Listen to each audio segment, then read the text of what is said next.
keep up to date with our latest videos, please hit the subscribe button below. Hi, welcome to this video from footballbetdata.com. In the video today, we're going to be looking at our score prediction accuracy and doing a bit of further analysis, comparing our score predictions and result predictions against what you would expect randomly. So what I'm going to do here first is just show you where to find the score predictions if you're not already aware. If you go into the data archive and you can use our tick box functionality in here to work your way through and generate output. Now, score predictions are only generated for games where each team has completed 6 games, so the home team's completed 6 home games, and the away team has completed 6 away games for that season. There's a myriad of different functions and formulas that are involved in behind the scenes to generate these score predictions. They're more accurate than basic Poisson. We're not going to give away the exact criteria, but we're going to show you how accurate they are in comparison to random result predictions. So I'm just going to work through the dashboard. So I've unchecked all of the matches and no predictions, and we're just going to check. So I'm going to just check for the current seasons, month of July. So what we have included in our outputs within July are now the Betfair odds. Now the Betfair exchange odds will likely give you a much bigger return on profit over time. I'm just going to scroll to the bottom to demonstrate that. So we have here the average bookmaker odds available, and you can see that backing all of our predictions in terms of the result, which is 389 games, would have returned a profit of 54.6 from a 10 unit level stake on each result, which generates a yield of about 1.4%. Now we've got the average odds in the database going way back prior to 2006. The Betfair odds, as you can see on the right hand side, so backing those same games using the Betfair odds, and this is including 2% commission on all winning selections, would have generated a 239.18 unit return. Again, backing all selections with a 10 unit stake, and that yield 6.15%. So you can see significantly better, even including the commission in there, using the Betfair odds, which we have now started to implement onto our site from the beginning of July and going forwards as well. So that's giving you an example of the difference between average and Betfair odds. In the demonstration, I'm going to be going back in time over the last 10, 11 seasons. So we don't have the Betfair odds that far back in time, but we do have the industry average bookmaker odds. So we're going to do a comparison to that, and then also a comparison to some randomness. So I'm going to hop over to the other screen and take you through the methodology we've used to demonstrate our predictions against randomness. Okay guys, here's the data. This is the 5th attempt at me doing this video. I think the recording software's got a bit of a gremlin in its system and it keeps throwing me off, so losing the will to live a little bit here, but I'm going to make sure I get through this and cover as much as we can. What I've done in the video is I've already gone through and put some of these formulas and setups in place, so I'm not going to go back and redo that, but I will talk you through what I've done. So in fact, actually, it probably make the video a bit slicker because a lot of the workings have already been done. So what we've got in this tab here is the data for the last 10 seasons for the winter leagues.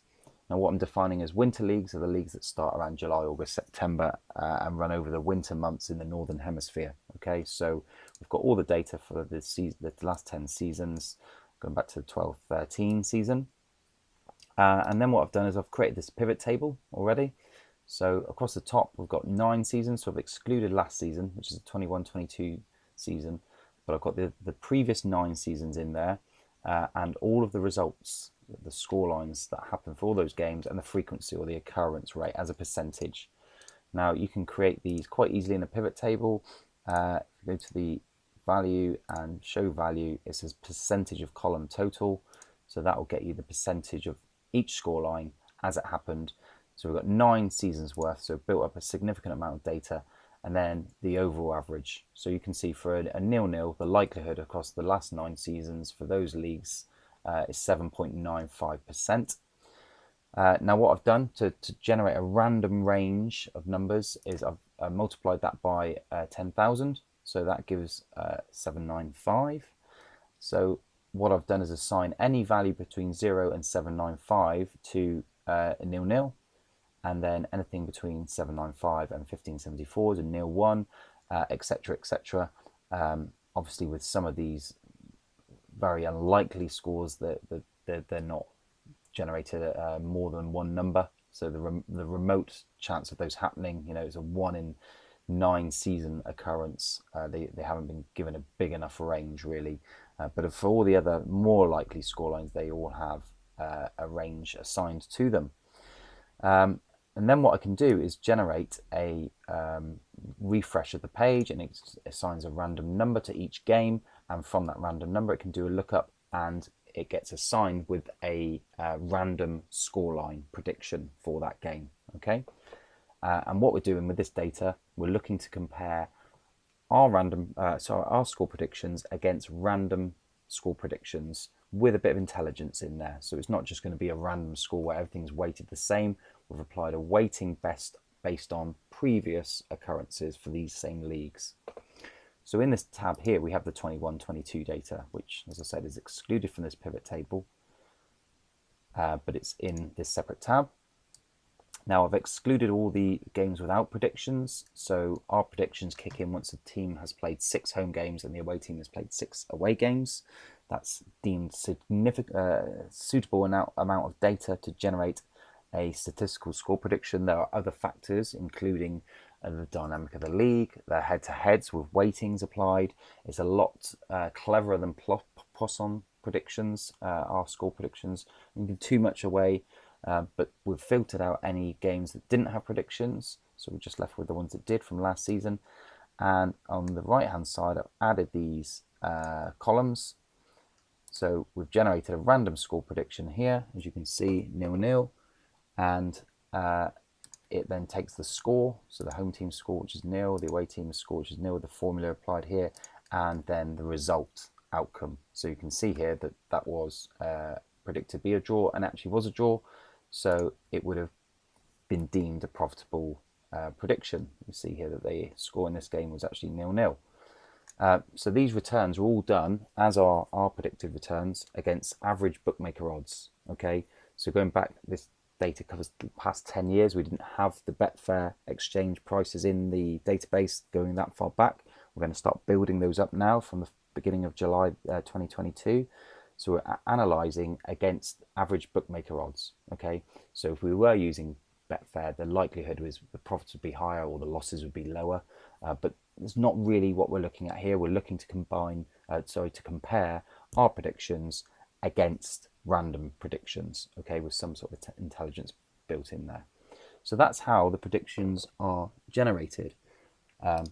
We'll put these scores in, and if I was to just drag a cell down, you'd see that these will be refreshing each time. So every time I do something, make a keystroke or a change, it changes the prediction based on the same logic applied for each game. Okay, so that's where all the score predictions are being, random predictions are being generated. Now when we look at it, you can see here that the actual returns, if I scroll to the right a little bit, you can see here that this was the sum of our actual returns. So if you backed every one of our predictions match result using a 10 unit stake last season, it would have ended up a net loss of nearly £8,000. So we're by no means saying that blanket following our score predictions is profitable. Absolutely isn't. But that's notwithstanding that some users out there are using our score predictions in association with other parts of the website, odds projections as well, but also their own intelligence of that specific league. You've got to factor in the time of the season as well, changes to managers, injuries, suspensions, weather, travel, COVID. There's all sorts of other factors, and it's a general rule of thumb for any sort of betting or trading that data can only take you so far. You still need to make that human subjective decision before placing a trade or a bet. So we're purely looking at data here. So you can actually see that the random returns in this instance are better, so slightly lower loss than ours. And on the right hand side here we have the number of game score lines where our prediction would have generated a bigger profit, and we have the random returns that would have generated a bigger profit, and you can see these detailed here. So where there's a green and a 1 are our actual returns. If you'd backed a 0-0 for each game that was predicted to be 0-0, we would have had a net loss of 163.7 to a 10-unit stake. Now if we did have the Betfair odds, that would likely have been profitable, certainly a smaller loss, but like I said, we're comparing apples with apples here, so it doesn't really matter which odds we're using. And the random returns for games that were predicted to be 0-0 in here, let's see if I find one there. So we've got one there, for instance, and all the way down. So all of the 0-0s that were randomly predicted would have generated a loss of £386 on the match result for a draw. So that's why we're allocating a 1. We're allocating a 0 here because for the 0-1, and we're looking at the row here, the random returns were actually smaller loss than our actual predicted 0-1, so the away win in those instances. So that's this one-off snapshot, and again, as I said, if I go through here, you can see that the random returns change, and quite often they're actually showing that our predictions would be more profitable or less of a loss than using random returns with the percentage weightings in there.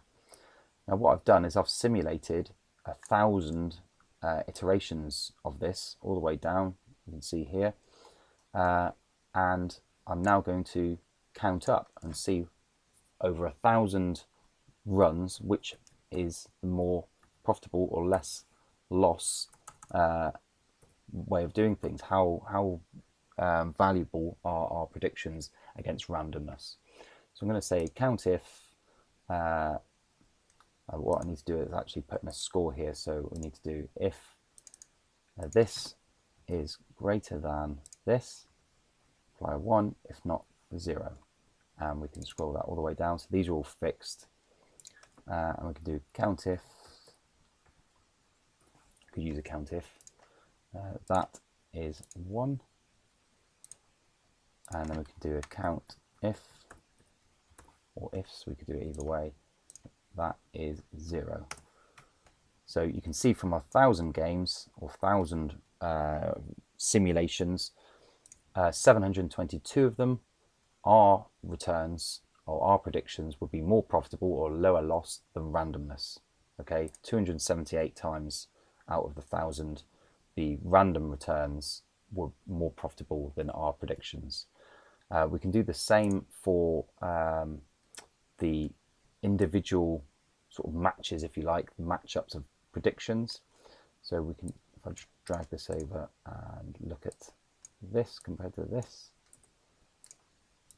and we can drag that over as well. So we're looking at this as a binary again.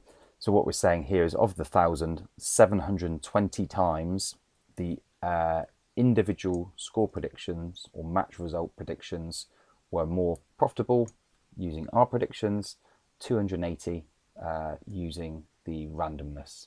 So just a quick video really, just to explain and show, blanket betting not the way to go, but there is some intelligence, statistical relevance behind our selections, and they are more accurate than using random predictions.